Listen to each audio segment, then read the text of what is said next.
નમસ્તે વિદ્યાર્થી મિત્રો, હું અક્ષર વિદ્યા મંદિરમાંથી મહેસાણાથી સુથાર ઉન્નતિ આપનું હાર્દિક સ્વાગત કરું છું. તો વિદ્યાર્થી મિત્રો, આજે હું તમને વિષય આસપાસ એટલે પર્યાવરણ એમાં એકમ 1 પૂનમે શું જોયું એના વિશે હું તમને આજે પરિચય કરાવીશ. તો ચલો વિદ્યાર્થી મિત્રો, આપણે હવે પાઠની શરૂઆત કરીશું. ધોરણ 3 વિષય પર્યાવરણ એકમ 1 પૂનમે શું જોયું?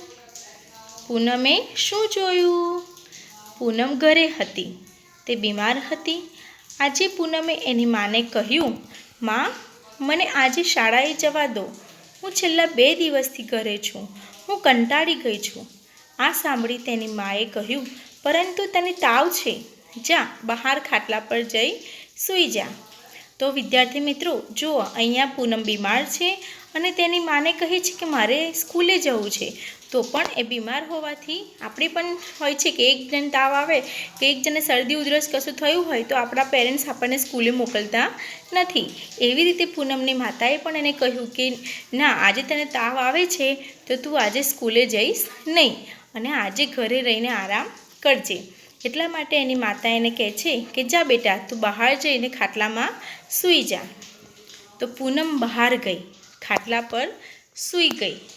અચાનક તેના ચહેરા પર કશુંક પડ્યું. તે તરત જ ગાલી અડવા લાગી. અરે, આ શું? કોણ છરકી ગયું? આ કોનું કામ હશે? કબૂતરનું કે કાગડાનું? પૂનમને આ કાગડાનું જ લાગતું હતું. તો વિદ્યાર્થી મિત્રો, અહીંયા આપણને કહે છે કે પૂનમે એની માતાએ કહ્યું કે જા બેટા, તું બહાર જઈને સૂઈ જા. તો એ ઝાડ નીચે ખાટલો પાથરેલો હોય છે તેમાં સૂઈ જાય છે અને અચાનક જ ઉપરથી કાગડો કે કબૂતર, ખબર નહીં કોણ ચરકી ગયું, તો એના ગાલ ઉપર ચરકી જાય છે. તો એને પછી અડે છે તો કે અરે આ શું છે? એવી રીતે પછી એ કહે છે અને જોવે છે તો પછી અચાનક આમ ચમકી જાય છે. પછી એને વિચાર આવે છે કે આ કોનું કામ હશે? ઝાડ ઉપર કદાચ કબૂતર. તો વિદ્યાર્થી મિત્રો, આપણને ખબર છે કે વૃક્ષ પર, ઝાડ પર કયા પ્રાણીઓ બેસે? વિદ્યાર્થી મિત્રો, આપણે પ્રાણીઓ એટલે પક્ષીઓને પણ અહીંયા સમાવેશ એમાં કરી લીધો છે કે એમાં ઝાડ પર કોણ કોણ બેસે, કોણ કોણ રહે?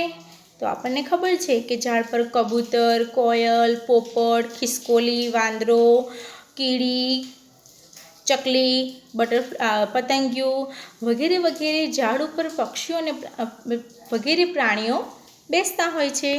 તો તમારે પણ કહેવાનું છે, તમને પણ ખબર છે કે તમે જોયા હોય એ બધા જ ઝાડ પર જે રહેતા હોય બધા પ્રાણીઓના બધા આપણે નામ લખવાના છે તમારી નોટબુકમાં.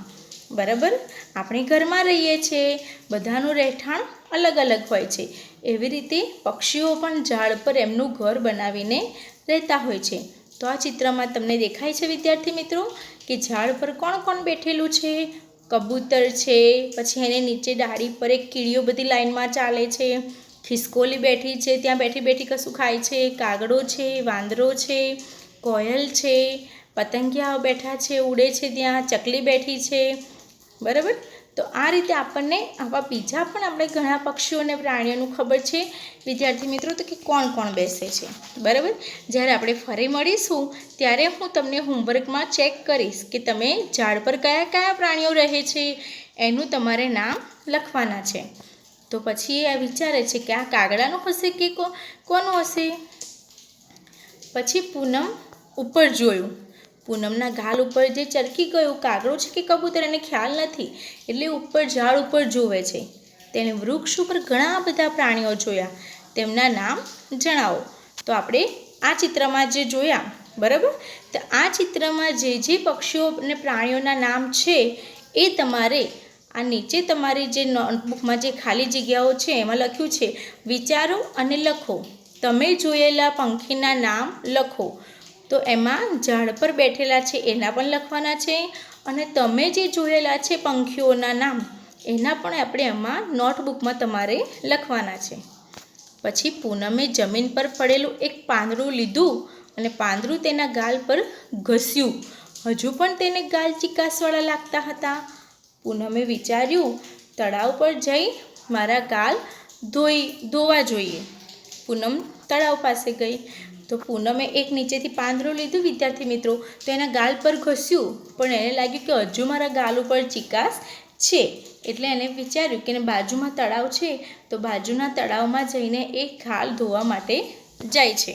તો આપણને ખબર છે, આપણે ઘણીવાર વિચારતા હોઈએ છીએ કે સાપ પાણીમાં રહે છે, બહાર રહે છે, દેડકો કેમ કૂદીને ચાલતો હશે, વાંદરો કેમ હુપાહુપ કરીને કૂદાકૂદ કરે છે, વાઘ છે તો કે એને કેમ 4 પગ છે, ગાયને કેમ 4 પગ છે, ભેંસને કેમ પૂંછડી છે, એને કેમ શિંગડા છે, વાંદરાને કેમ શિંગડા નથી, ખિસકોલી કેમ આવી રીતે દોડી દોડીને ચાલે છે. આપણને ઘણી વખત વિચાર આવતો હશે, પતંગિયા કેમ આકાશમાં ઉડે છે, કબૂતર બધા પક્ષીઓ આકાશમાં ઉડે છે, તો પ્રાણીઓ કેમ નથી ઉડતા. તો વિદ્યાર્થી મિત્રો, આવી રીતે બધા જ પ્રાણીઓ અને પક્ષીઓની અલગ અલગ વિશેષતાઓ આપણે જાણવાની છે. બધાના રહેઠાણ પણ અલગ અલગ છે, બધાની ચાલ, બધાનો ખોરાક, કેટલાક પ્રાણીઓ માંસાહારી છે, કેટલાક શાકાહારી છે. આ રીતે આપણે બધા જ પ્રાણીઓ અને પક્ષીઓ વિશે આપણે આ પાઠમાં ભણવાનું છે. બરાબર. આપણે ઘણા આકાશમાં ઉડતા પ્રાણીઓ પણ તમને ખ્યાલ છે. તો આપણને પેટે સરકતા પ્રાણીઓ, કે જે અમુક પ્રાણીઓ કેવા હોય છે કે તે પેટે સરકીને ચાલતા હોય છે, અમુક પ્રાણીઓ તો માત્ર પાણીમાં જ રહેતા હોય છે, અમુક પ્રાણીઓ તો જમીન પર રહેતા હોય છે. બધાનો ખોરાક પણ અલગ અલગ છે. તો વિદ્યાર્થી મિત્રો, આપણે આવા જ બધા પ્રાણીઓની ઓળખાણ આપણે આ પાઠમાં એમનો પરિચય આપણે મેળવવાનો છે. ત્યારબાદ પૂનમ તલાવે ધોવા જાય છે. તો મિત્રો જુઓ, આમાં પૂનમ એના ગાલ ચિકાસવાળા છે, તો ધોવા માટે જાય છે. ત્યારબાદ એ અંદર જુએ છે કે તેની આજુબાજુ કેટલા બધા પ્રાણીઓ દેખાય છે. તળાવની આસપાસ પૂનમે કયા પ્રાણીઓ જોયા હશે? તો વિદ્યાર્થી મિત્રો, આપણને પણ અહીંયા તળાવની આસપાસ દેખાય છે. બગલો છે, કાચબો છે, ભેંસો બધી છે, ભેંસ છે 2, એની પર પક્ષી બેઠું છે, એક બકરી છે, તો બધું ખાય છે. બરાબર. તો આ રીતે આપણે પણ નોટ કરવાનું છે કે પૂનમે જે પ્રાણીઓ જોયા છે એને આપણે અહીંયા ખાલી જગ્યામાં લખવાનું છે કે તળાવની આસપાસ પૂનમે કયા કયા પ્રાણીઓ જોયા હશે. બરાબર. તો આ જ રીતે આપણે પણ એમાં લખવાનું છે અને ચિત્રમાં આપણને પણ દેખાય છે. એ તમારે પર્યાવરણની અલગ નોટબુક બનાવીને એમાં લખવાનું રહેશે. બરાબર વિદ્યાર્થી મિત્રો.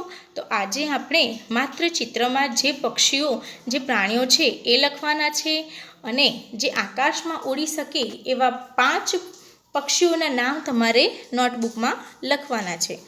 અને હવે પછી મળીશું ત્યારે એ પણ આપણે શીખી લઈશું કે આપણે નેક્સ્ટ ટાઈમમાં કયા કયા પક્ષીઓ કેવી રીતે પાણી પીવે છે, કેવી રીતે ખોરાક લે છે, કયા પક્ષીઓ માંસાહારી છે, કયા શાકાહારી છે, વગેરે વિશેષતાઓ વિશે બધી પ્રાણીઓની આપણે માહિતી મેળવીશું. તો વિદ્યાર્થી મિત્રો, આભાર. હવે આપણે ફરીના સમયમાં મળીશું. આભાર.